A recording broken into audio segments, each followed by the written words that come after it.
So I went to my follow-up appointment this morning. It's been a week since we found out that there's just an empty gestational sac. We went this morning to just make sure that that's still the case, that nothing has like spontaneously started growing, or more likely that she didn't miss anything the first time around. So that is still the case. There was nothing there.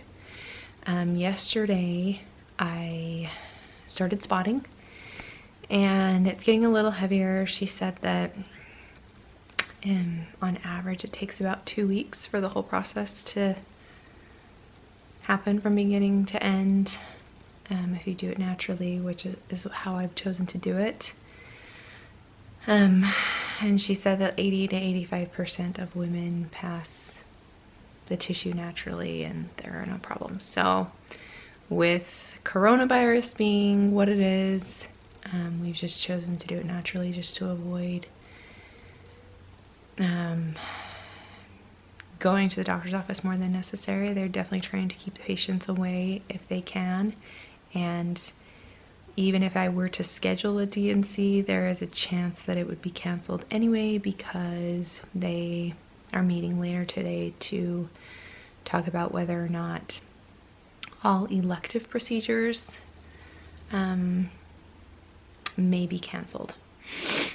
So obviously if something became life-threatening, then that's when they would be able to do something, but they're just trying to save the supplies, the masks, the gloves, those kinds of things that have been, you know, on such short supply. They're trying to save those for the procedures that are life-threatening. So we're living in a weird world. I've been doing pretty good all week. Yesterday when I started spotting, it kind of upset me. I mean, I knew it was coming, but it's just hard. The reality of it is hard, and I feel like I have to relive it all. And you know, now that we're going through this process. And then this morning, I mean, I don't know. I was pretty upset. So this morning, we didn't have a sitter. The appointment was 8:30 this morning, so we had to pull Luke out of bed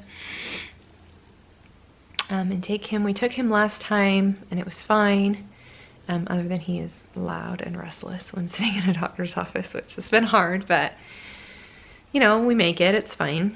We jumped out of bed, went this morning, and we were walking in and the front desk person immediately said, "He can't come in here. No babies are allowed in here. We sent out messages this morning. He can't come in here." And I immediately just started crying. Like, first of all, can you be a little bit more rude? Like, she was so rude. Second of all, I didn't get a message. There was no message. I checked my email. I checked my like online health chart thing. No email. There was nothing. I got no message saying no kids are allowed, which really irritated me. Like, don't claim that you sent one out. Not that I would have seen it this morning anyway, because I didn't like check my email first thing this morning, but you didn't send me a message. There was no message. And third of all, like, it was such a delicate situation, and most people going into a fertility clinic's office are in a delicate situation, and she was so rude. She was so rude. And I couldn't believe it. Like, I just started crying, and she was just like, I hope that I taught her a lesson a little bit, to be honest. Like, I understand that you are changing, like, things are changing so quickly in this weird coronavirus world, but you still have to be nice to people. Like, you need to be aware of each situation, and you need to be aware of where you work, and you need to be aware that you can't just be rude. And so I had to go to the appointment by myself because Mike had to sit in the hallway with Luke. I was so mad. So I was already crying before the appointment even started, and I was already a little bit sensitive about going to this appointment, but I've cried my tears. Like, I'm not to say that I'm over it, but my tears have been cried. But she just set me off this morning, and I was like, oh my gosh. So please, if you like are ever around fertility people, can you just be nice? Like, I don't want pity that's not the type of person I am, but please just don't be rude to me. Like, my gosh. Anyway, so I have to go to my OBGYN today and get a RhoGAM shot just to prevent my body from making any antibodies because I have a negative blood type. And then we just wait. And the waiting game is the worst. Especially because I've never done this before, and I'm grateful that I've never done this before, but I'm so over it, and I haven't even started. So I talked to the doctor about, you know, what she thought, and she says it's highly unlikely that it was anything but a chromosomal problem. It was probably definitely just a genetic thing, and she's like, you know, there can be something so minor that can cause it to not work, and she definitely thinks that that was probably the case in my case. So we have definitely put off all future transfers until this coronavirus thing figures out what it's gonna be. I even asked her today, I said, are you guys even gonna be doing like egg retrievals? Not that I need an egg retrieval, but are you even going to be doing egg retrievals? And she said, well, we are meeting today to figure that out. She said egg retrievals is because there's anesthesia involved and, you know, all these extra things involved. She can see that that may be the case. They may not be doing any more egg retrievals.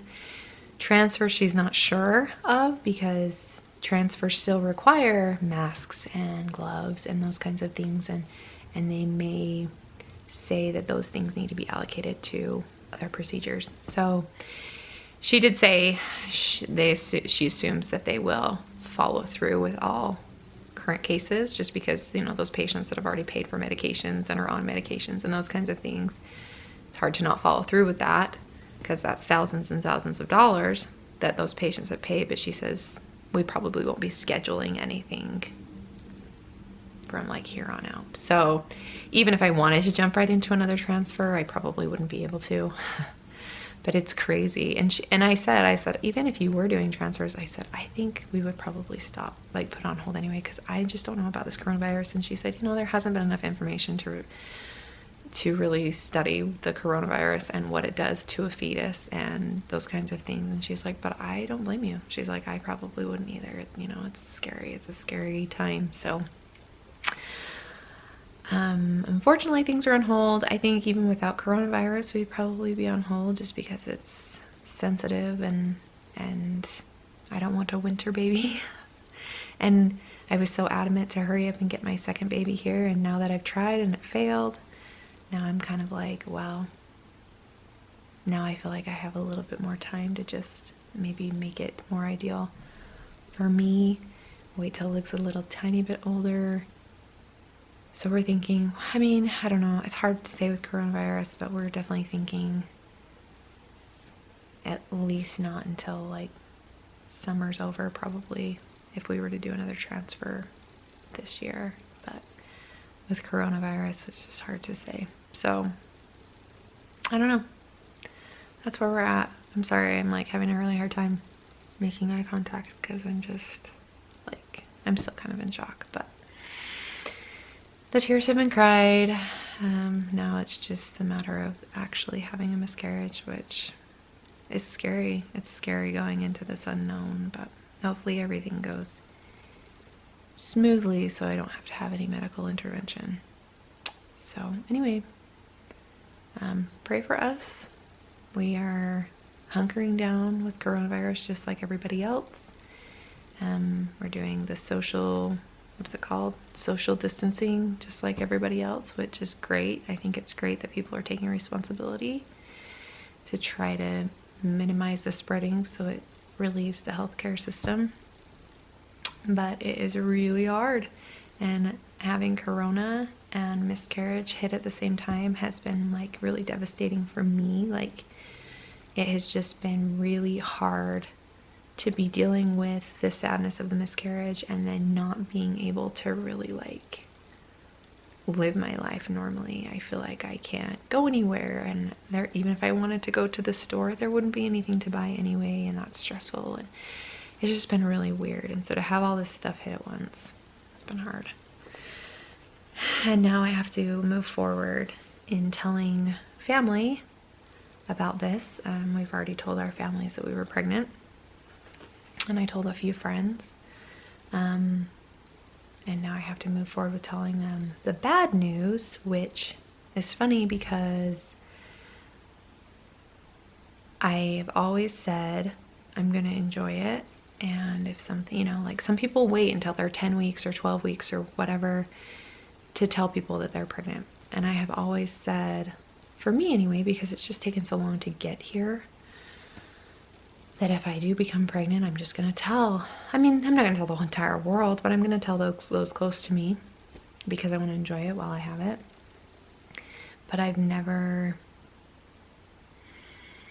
had this has never gone negative for me before. So hindsight is I probably won't do that again. I probably would wait until after that first viability ultrasound, so about 7 weeks, before I even told anyone, even family, just because as much as family would find out that I have a miscarriage, it's really hard to tell them you're pregnant and then a few weeks later to tell them that you've miscarried versus just telling them, oh hey, just so you know, I had a miscarriage. So Mike's gonna take care of his family, I'll take care of my family, and I don't know, it's just hard because telling them is like having to relive it again, and I just don't want the pity and the sympathy because that's just my personality. Like, I just need it to be over, and my personality also is to definitely not share with the world this part of it, but I do feel a little bit of an obligation to you guys, which is kind of silly, but I know some of you guys are really invested in our story, which we're grateful for, but it's hard when things go hard. But I mean, you're part of it now. So anyway, this is just what we gotta do. It's just part of it now. This is just part of my story. And hopefully I never have to go through something like this again, because it's hard. It's hard to want that baby and then to not have it.